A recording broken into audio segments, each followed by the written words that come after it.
Selamat pagi semuanya, selamat bergabung para pendengar di podcast KKN UGM yang bertempat di unit Kapanewon Sanden, Kelurahan Murtigading, Dusun Sanggerahan. Pada podcast kali ini kita akan membahas mengenai ilmu-ilmu budaya kelengkeng dengan sharing-sharing bersama dengan narasumber yaitu Bapak Narto. Sebelumnya tentunya perkenalan dulu nih teman-teman semuanya. Jadi Bapak Narto ini adalah pemilik sekaligus pengelola dari kebun kelengkeng yang berada di Dusun Sanggerahan. Mungkin sebelumnya bisa diperkenalkan terlebih dahulu, Pak. Ya, baik, nama saya Sunarto. Saya kebetulan pengelola kebun kebun kelengkeng dan rumah makan Pawone Atemo ini yang beramat di Dusun Sanggerahan, Desa Murtigading, Kapanewon Santen, Kabupaten Bantul, Yogyakarta. Oke. Baik, untuk selanjutnya Pak, mungkin ini langsung saja nggih Ya, ke pertanyaan-pertanyaan yang juga nanti akan dibahas. Mungkin yang pertama kita akan membahas mengenai sejarah dari kebun kelengkeng ini sendiri, Pak, untuk pertama kalinya, supaya nanti para pendengar juga bisa mengetahui asal-usulnya. Yang pertama, bisa dijelaskan tidak, Pak, bagaimana awal mula terciptanya gagasan ide kelengkeng ini, Pak, kebun baik. kelengkeng ini? Ya. Jadi berangkat dari Desa Murtigading itu adalah salah satu desa yang tidak mempunyai background untuk dijadikan tempat wisata. Kita tahu bahwa tempat wisata itu adalah modal utamanya adalah air, dalam hal ini mungkin sungai dan laut. Ya, Yang kedua adalah gunung dan mungkin masih ada yang lain lah. Berangkat dari situ kita tidak punya potensi itu, maka kita menciptakanlah agro. Jadi kita ciptakan agro khususnya untuk buah kelengkeng. Jadi hmm, itu. Jadi bagaimana bisa orang-orang itu masyarakat bisa datang ke sini tidak hanya melihat air, sungai, laut dan lain sebagainya atau gunung, tapi di sini bisa menikmati buah kelengkeng sambil menikmati makanan khas yang ada di rumah makan Pak One Atemo yaitu entok goreng, bebek goreng, ayam goreng itu. ya. Berarti dari keterbatasan yang ada justru dari situ Pak Narto ini mengeksplorasi apa yang bisa dikembangkan karena dari keterbatasan tadi nggak Pak? Nggih. Jadi Betul, iya. terciptalah kebun kelengkeng ini Iya, Pak. iya.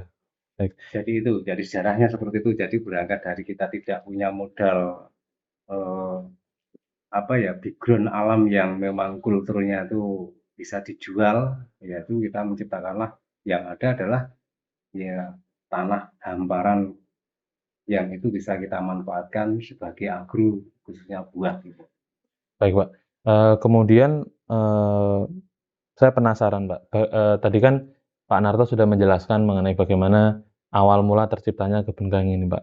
Untuk selanjutnya itu bagaimana Pak perjalanan dari awal mula menanam dari bibit sampai dengan tumbuh seperti saat ini, Pak? Ya, jadi begini, terkait dengan itu tadi berangkatnya adalah sejarah sudah kita sampaikan. Yang Ya, kedua, akhirnya kita menentukan kelengkeng. Kenapa kita menentukan kelengkeng? Kelengkeng itu adalah buah yang sampai saat ini masih disenangi oleh masyarakat khalayak umum dari betul, tingkat Pak. Ya. anak-anak sampai tingkat orang dewasa masih suka buah kelengkeng. Terkait dengan penanamannya adalah eh, kita menyiapkan bibit ya. Bibit ini khusus bibitnya adalah jenisnya jenis itok super. Jadi bijinya kecil, dagingnya tebal, manis sekali dan tidak berair. Itu jadi kita tanam, kita siapkan itu adalah lahan harus dikosongkan ya Mas ya. Karena ini sebenarnya kan eh, kelengkeng buah kelengkeng tanaman kelengkeng ini adalah berangkatnya adalah dari pemberdayaan dana desa. Oh, Jadi itu siapapun yang mau menanam dari dana desa itu tidak harus kelengkeng bahkan buah yang lain bisa. Yang penting adalah tanah dikosongkan atau monokultur itu. Jadi cara menanamnya mungkin eh, singkat saja ya. ya. Karena itu satu adalah kita siapkan bibitnya, kedua adalah lahannya harus kita kosongkan, terus untuk kita siapkan pupuk organiknya sebagai media nanti kita campur dengan tanah kita siapkan lahannya, kita lubangi minimal ukuran 60 kali 60 kedalaman 60. Jadi Baik, Pak. nanti dicampur tanah itu nanti kita campur dengan kompos, sekam yang sudah dibakar, komposnya tentu saja kompos yang sudah fermentasi. Jadi kita masukkan lagi, baru kita tanam seperti itu. Berarti Pak Narto kan sudah menjelaskan mengenai proses atau metode penanaman, Pak. Iya. Apakah ada teknik-teknik khusus yang diaplikasikan, Pak, untuk membudidayakan kebun kelengkeng ini, Pak? Maksudnya teknis bagaimana? Mungkin setiap daerah kan beda-beda, Pak. Mungkin apakah setiap daerah itu memiliki teknik khusus yang berbeda-beda untuk pengaplikasian budidaya kelengkeng ini, Pak? Atau seperti yang tadi dijelaskan Pak Narto? Saya pikir sama. Jadi dulu kan orang punya wawasan bahwa kelengkeng itu akan tumbuh di dataran yang agak tinggi, semisal di daerah Magelang dan sekitarnya. Jadi ternyata kan kelengkeng itu bisa tumbuh tergantung daripada perlakuan. Jadi perlakuan, prinsipnya adalah perlakuan. Jadi tanaman apapun tidak hanya kelengkeng, kalau perlakuannya benar, SOP-nya benar, itu pertumbuhan dan pasti akan menghasilkan buah yang bagus. Jadi itu sebenarnya perlakuan saja, sama. Ya. Baik. Terima kasih, Pak. Kemudian yang selanjutnya dari adanya budidaya kelengkeng ini, Pak, terus kemudian tadi Pak Narto juga menjelaskan bahwa ini berangkat dari bantuan dana desa, Pak.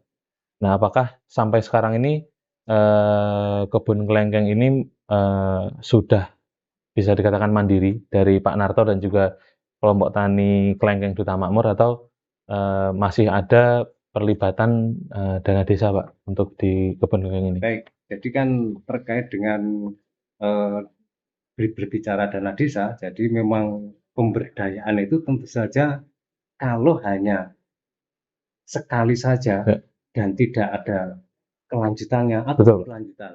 Makanya kan kalau mau maju itu harus ada kerjasama yang baik, tentu saja kerjasama yang untuk kebaikan itu harus berkelanjutan.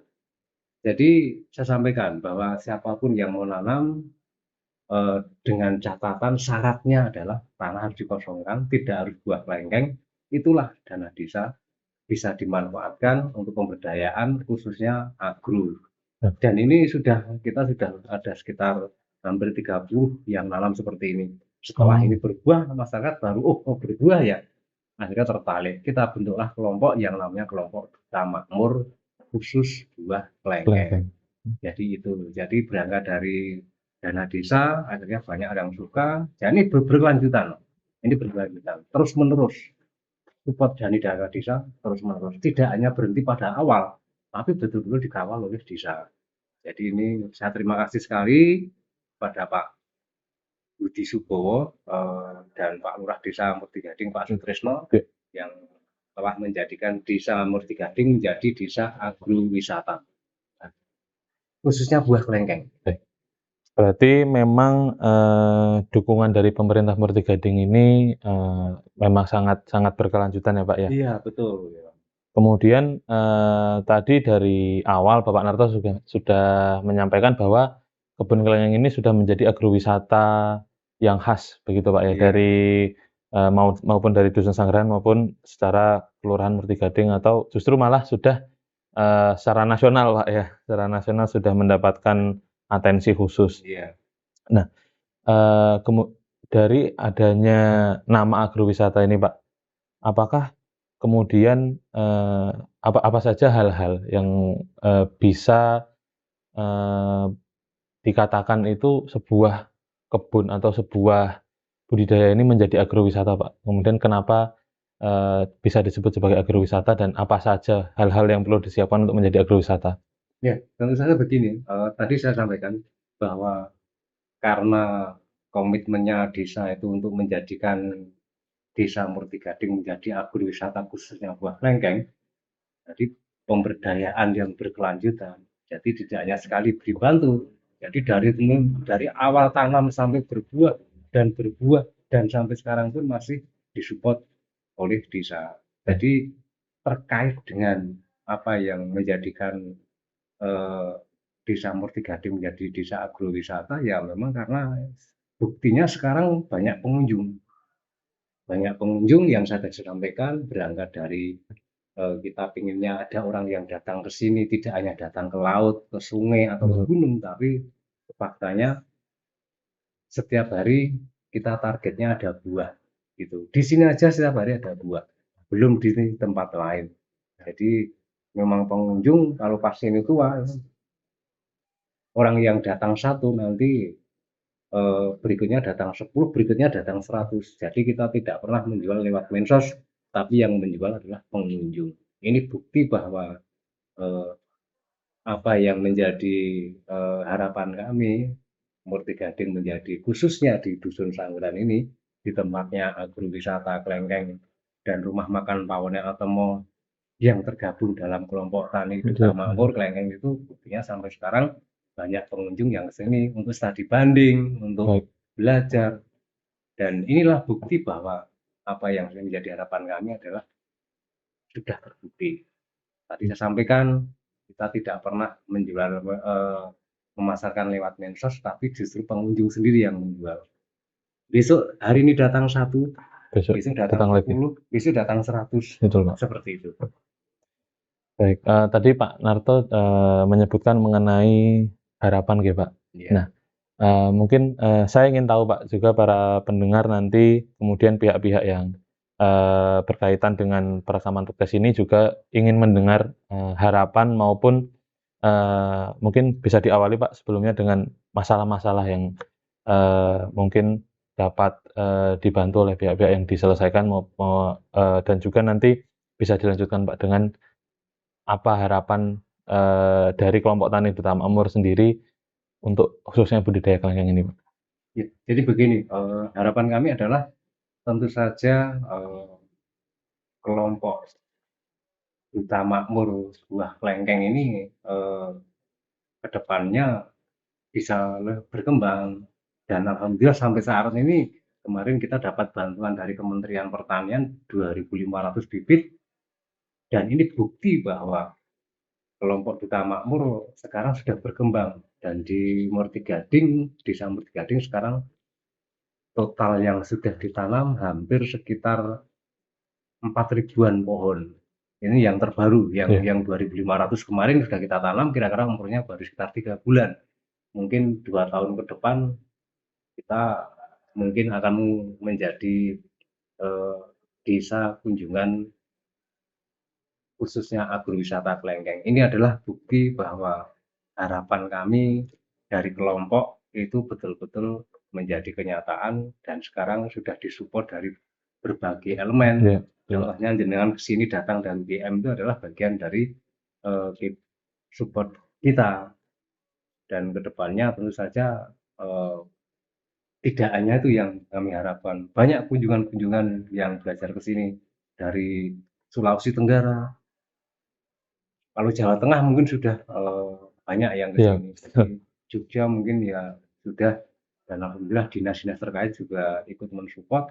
Ini bukti bahwa kerja kami itu mendapat support dari berbagai instansi pemerintahan, instansi swasta, universitas.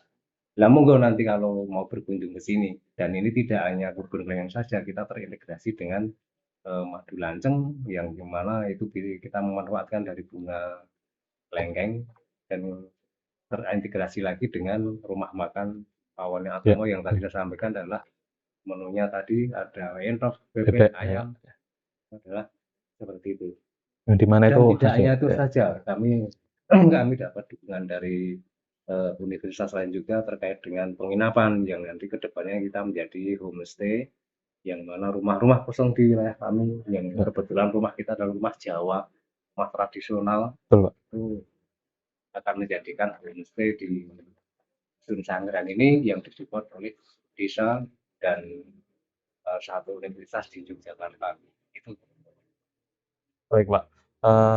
Kemudian saya ingin kembali sedikit Pak mengenai tadi Pak Narto menyebutkan bahwa menyinggung sedikit mengenai promosi atau pengunjung wisatawan yang datang, Pak. untuk saat ini itu untuk kebun kelengkeng Duta Makmur Dusun Sanggrahan ini bentuk promosinya seperti apa ya, Pak? Dan mungkin kenapa kok memilih promosi seperti itu? Jadi begini, kami tidak mau ketika promosi di medsos secara atau bahkan televisi. Sering kita ditawari Mas, dari Oh, baik. televisi, TVRI, dari Kemeninfo. Jangan sampai nanti sudah masuk di media ternyata kita tidak siap. Ini yang menjadi pertimbangan kami. Maka kami persiapan betul sebelum kita siap. Maka kita siapkan 4.000 pohon nanti. Setelah itu berbuah semua. Itu nanti baru kita move-kan di medsos. Jangan sampai sudah di medsos ternyata buahnya nggak ada. Pengunjung kan kecewa. Ini Ya. adalah satu hal yang harus kita pertimbangkan. Makanya kita lebih kepada pemasarannya adalah dari pengunjung. Mereka pengunjung datang ke sini selfie, kirimkan ke temannya, ke grup teman-temannya. Saya sampaikan tadi, hari ini datang 1, bisa 10. Ya. 3 hari kemudian datang 100. Terus ya. Hari kedua mungkin bisa 500. Kita pengunjung terbanyak hampir 700 sehari pernah. 700 orang sehari. Ya, pernah. Jadi itu yang terjadi. Nah, jangan sampai itu terjadi membludaknya pengunjung, tetapi kita tidak punya buah. Itu, ini adalah poin yang sangat penting. Berarti memang dari penanaman kelengkeng dan budidaya kelengkeng sendiri yang juga membutuhkan waktu, juga di situ menjadi pertimbangan Iya, berarti ya Pak ya, betul. untuk pertimbangan supaya semakin banyak bibit yang ditanam, semakin banyak mungkin kebun yang ada di Dusun Iya, Sanggrahan ini, baru nantinya mungkin masyarakat secara luas akan lebih mengetahui ya Pak ya. betul. Iya. Jadi memang seperti itu ya kita siapkan. Jangan sampai kita eh, memberikan informasi ke media itu salah karena medsos itu kan kadang memberi ditanggapi oleh masyarakat itu salah. Hmm. Ya tadi saya ada maksud adalah dikirain kita sudah siap semuanya. Makanya kita lebih kepada pengunjung biar mereka yang menjual. Gitu. Oh, Nyatanya begitu ada buah yang tua di kelompok-kelompok lain juga langsung habis. Itu adalah bukti. Ada pengunjung 1, besok 10, besoknya lagi 100, besoknya lagi 300 seperti itu. oh, Jadi mungkin kalau ada 10 pohon itu nggak sampai 1 minggu udah habis. Ya, oh, baik begitu. Pak. Laris ya Karena Pak ya. pengunjung petik sendiri timbang gitu. Iya. Jadi Oh, pengunjung petik sendiri baru timbang. Dan ingat ini kelengkeng ini tidak tergantung dengan musim, tergantung yang nanam. baik.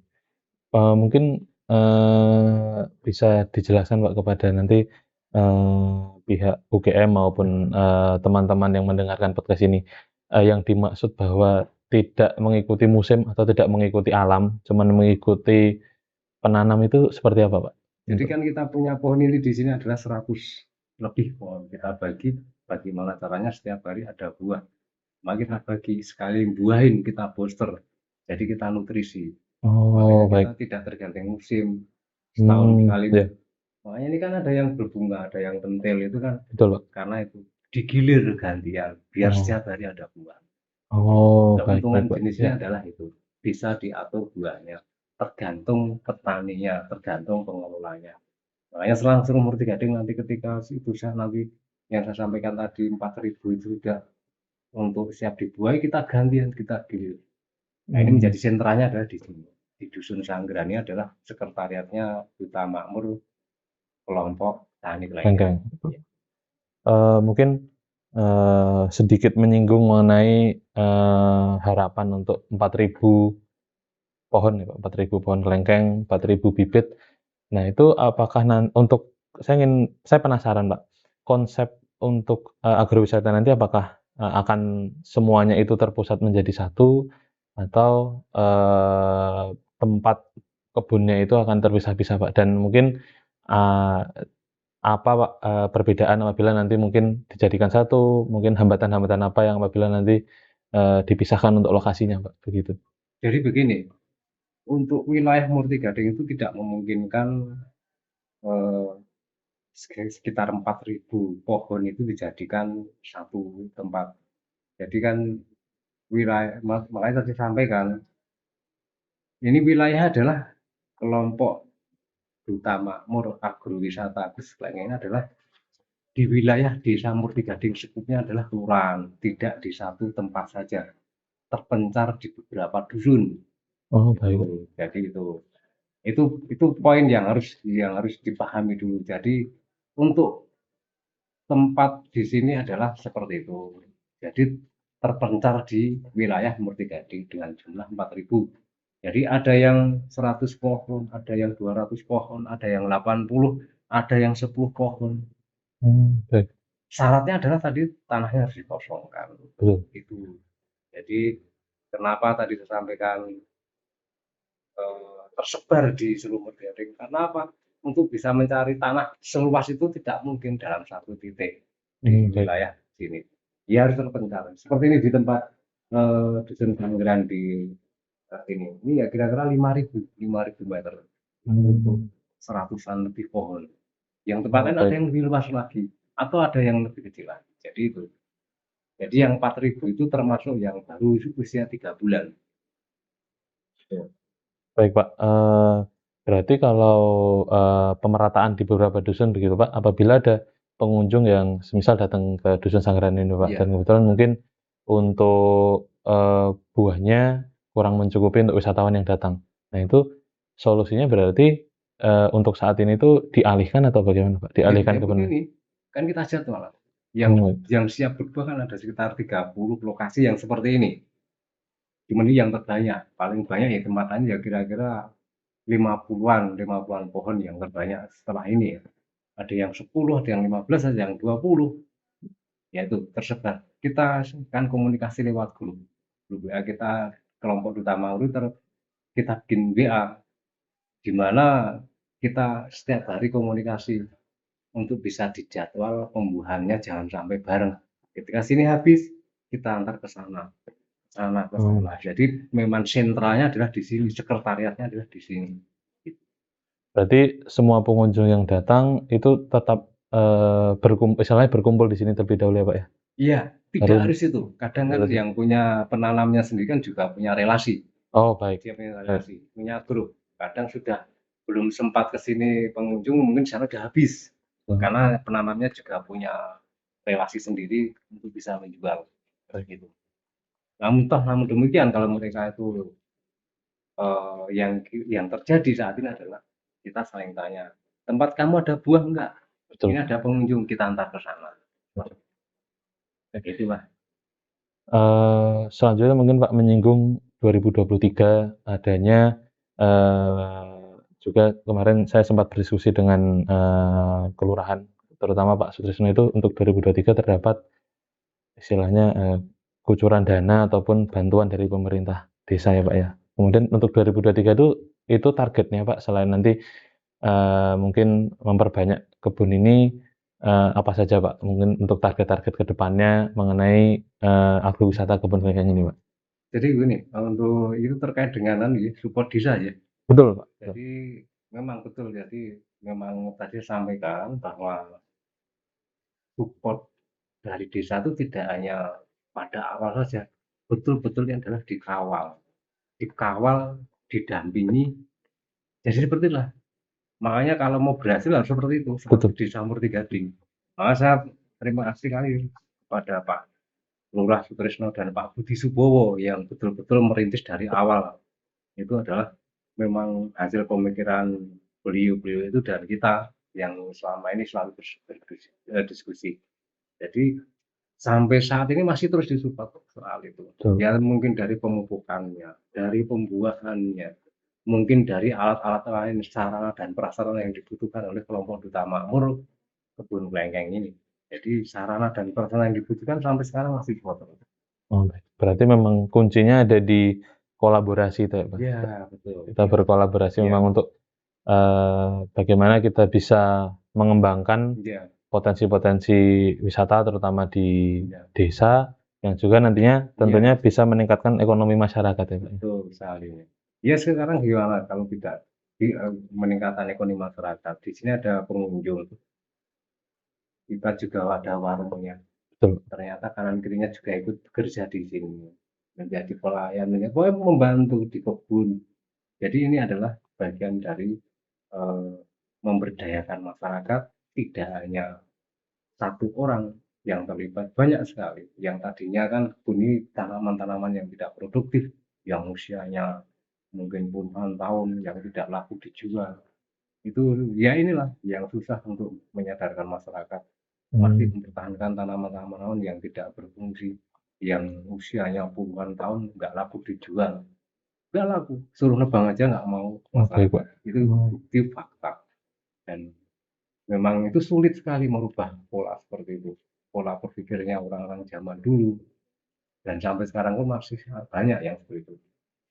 Baik, Pak. Tapi alhamdulillah sekarang dengan berkembangnya eh, kelompok kita makmur khususnya kebun lengkeng ini adalah bagian dari kesadaran masyarakat untuk merubah pola pikirnya menjadikan kebunnya itu tidak terhantar oleh tanaman-tanaman yang tidak bermanfaat jadi lebih bermanfaat. Itu. Baik, Pak. Untuk selanjutnya, eh, tadi Pak Narto sudah menjelaskan bagaimana peran dari dibentuknya kelompok tani Duta Makmur, Pak. Iya. Kemudian apabila terdapat mungkin masyarakat yang ingin menanam juga, Pak, menanam budidaya kelengkeng ini, tentunya kan atau mungkin saja untuk pengalamannya belum mumpuni begitu, Pak. Iya. Mungkin masih nol pengalamannya. Itu Iya. untuk pelatihannya maupun bantuan cara penanamannya mungkin untuk edukasinya itu berangkat murni dari kelompok tani sendiri atau nanti biasanya mengundang, Pak? Jadi begini, terkait dengan itu, ada beberapa penanam mungkin kelompok yang baru, maksudnya kelompok di lingkup Murti Gading ya. Betul, Pak. Kelompok lain ya. Jadi kalau di terkait penanam-penanam baru, orang-orang yang ingin menanam itu kita terbuka. Ada yang datang ke sini langsung, caranya bagaimana, ada yang lewat telepon. Jadi memang sebelum mereka mau nanam, sebelum mereka tertarik, itu bahkan mereka tanya ke sini dulu. Kedepannya bagaimana, cara nanamnya bagaimana, budidayanya bagaimana, kita sampaikan semua. Ya kita beri semangat, biar lahan yang begitu luas ditanami tanaman yang tidak ada fungsinya menjadi bermanfaat. Kita terbuka, kita sampaikan caranya. Kita harus sampaikan ilmu itu biar bermanfaat buat orang lain. Orang Nusa Tenggara Timur Sulawesi aja kita kasih tahu caranya. Oh, baik. Kan Mereka sering untuk saat ya. dipancing ke sini. Jadi Oh, seperti itu. iya, Pak. Biar manfaat. Dan ini adalah sistem yang saya terapkan ini berbeda dengan yang lain. Bagaimana, Pak? Sistem yang kita terapkan di sini adalah pemupukannya pun lain. Jadi Hmm, biar masyarakat tahu bahwa oh dengan cara ini yang lebih fleksibel, lebih mudah, itu tanamannya menjadi subur, buahnya juga lebat seperti itu. Kita terbuka soal itu, soal cara budidaya terbuka. Siapapun, bahkan tidak hanya orang Murti Gading oh, yang baik, mau Pak. nanam, tapi luar daerah pun mau kalau mau datang ke sini bisa kita sampaikan. Gitu. Terbuka. Karena memang itu untuk mendukung adanya pengembangan desa juga ya, Pak, ya, pengembangan desa, pengembangan agrowisata. Kemudian mungkin ini menuju akhir sesi, Pak, untuk pertanyaan selanjutnya. Mungkin pengunjung yang belum pernah ke sini belum tahu, Pak. Mungkin apabila di sini itu nanti akan mendapatkan apa, lalu selain mungkin bisa membeli buah kelengkeng, yang nanti Pak Narto juga mungkin bisa menjelaskan mengenai berapa harganya begitu, Pak, ya. Apa saja, Pak, dari agrowisata ini, apa saja pengalaman atau experience yang didapatkan dari wisatawan, Pak? Karena untuk di kebun kelengkeng Dusun Sanggaran ini kan pengunjung tidak diperbolehkan atau tidak dianjurkan untuk memetik sendiri ya, Pak, ya? Iya, baik. Jadi begini ya, dulu awal-awal kita buka itu adalah sempat berjalan 2 tahun itu kita bebaskan, Mas. Bahkan memetik sendiri, ngicipi, bahkan itu yang kita terapkan itu seperti itu. Tapi lama-lama tuh ternyata kan yang namanya orang ya, yang namanya orang tentu saja kan bermacam-macam karakternya. Akhirnya kan Betul, Pak. justru itu duluan merusak, gitu, merusak. Jadi tanaman di sekitar rusak, banyak buah yang belum tua juga dipetik. Itu jadi memang ternyata kan harus diterapkan aturan di situ. Sebetulnya aturan itu tidak mengikat, biar orang juga paham ketika masuk kebun itu ada adabnya, ada Betul, adab ya, betul, adab kan pentingnya. betul, Pak. Itu yang terjadi itu. Saya pernah berkunjung di satu kebun di Jawa Tengah, nyentuh aja enggak boleh, apalagi metik. Itu baru masuk aja udah bayar. Di sini Hmm, kan masuk aja enggak, mau selfie mau kita enggak bayar. Di tempat lain betul, di Bali, di Jawa Tengah, nyentuh aja enggak boleh, masuk aja udah bayar. Cuman lihat aja itu ya, ini yang terjadi ada seperti itu. Tapi saya menerapkan yang lain. Yang penting masuk di sini adalah tidak memetik sendiri, tidak metik dengan tangan tapi dengan alat. Setelah itu ditimbang, harganya mungkin standar kita adalah 40.000. Karena kita kelengkeng segar, buahnya betul. kecil, dagingnya tebal, jadi memang seperti itu. Yang ngicipi boleh, tapi jangan Hmm, metik sendiri karena ternyata kan akhirnya kan dipetik dengan tangan itu juga melukai betul, Pak, betul. batang rantingnya, akhirnya kan menjadi rusak, menjadi luka, dan itu menjadi terjadi kerontokan. Jadi hal-hal itu memang kita amati. Yang selanjutnya tentunya pengunjung itu kan ada yang puas, ada yang tidak, itu normatif ya. Orang maunya kan juga pengunjung itu ya oh, seperti itulah macam-macam. Seperti Hmm. itu Mas. Baik, Pak. Eh, Mungkin pertanyaan tadi sekaligus menjadi pertanyaan penutup sesi, Pak. Iya, Kemudian terima kasih juga kepada para pendengar, kemudian para pihak-pihak dari UGM maupun dari tim KKN ini eh, yang bisa saya rangkum dari diskusi dengan Pak Narto ini adalah bahwa budidaya kebun kelengkeng di Murti Gading ini ya Pak ya, iya, em, bentuk nyata bahwa tidak semua tidak semua wilayah itu harus mempunyai elemen-elemen wisata seperti air maupun gunung ya Pak ya. iya, Bahwa dengan adanya usaha, dengan adanya gagasan-gagasan bisa memanfaatkan apa yang ada di sekitar kita, kemudian juga bisa nantinya justru dikembangkan menjadi yang lebih baik Pak dari yang betul, air, iya, dari yang iya, gunung begitu. ya. Karena Saya ini sedikit saya ya, tambah ya. betul, Jadi silakan. memang tadi saya sampaikan awal persoalan sejarah itu, memang kan biasanya kan media wisata itu kan adalah di situ adalah satu adalah air. Betul Pak. Tentu saja kalau berbicara air ada sungai, ada laut. Laut. Yang kedua adalah gunung. Mungkin yang lain mungkin ada yang lain ya. Pokoknya alam, alam itu yang menjadi media ya. Kita alamnya itu tidak ada itu. Sungai nggak punya, laut nggak punya, kultur tanah juga, gunung pegunungan juga nggak punya. Yang kita punya adalah hamparan tanah yang ditanami tanaman-tanaman yang tidak produktif. Itu. Berangkat dari itu, kita pengen orang itu juga datang ke sini. Bagaimana caranya mengundang orang bisa datang ke sini? Itu adalah prinsip saya pertama. Dan itu disetujui oleh Desa Murti Gading. Betul Pak. Monggo lanjutkan. Ya, terima kasih untuk Pak Narto. Jadi begitu teman-teman semuanya maupun para pihak yang terkait. Jadi ini merupakan bentuk diskusi yang sangat bermanfaat di mana kita bersama jadi lebih memahami dan juga mengetahui bahwa eh, masyarakat-masyarakat ini mempunyai ide-ide yang eh, pantas untuk kita kolaborasikan, pantas untuk kita dukung semuanya. Terima kasih sekali lagi kepada Bapak Narto telah menyempatkan waktunya Pak untuk menjadi narasumber kali ini. Semoga dari adanya diskusi ini nanti bisa bermanfaat untuk kedepannya, bisa Amin, amin ya. bisa ada hal-hal keberlanjutan untuk kedepannya Pak. Amin. Yes.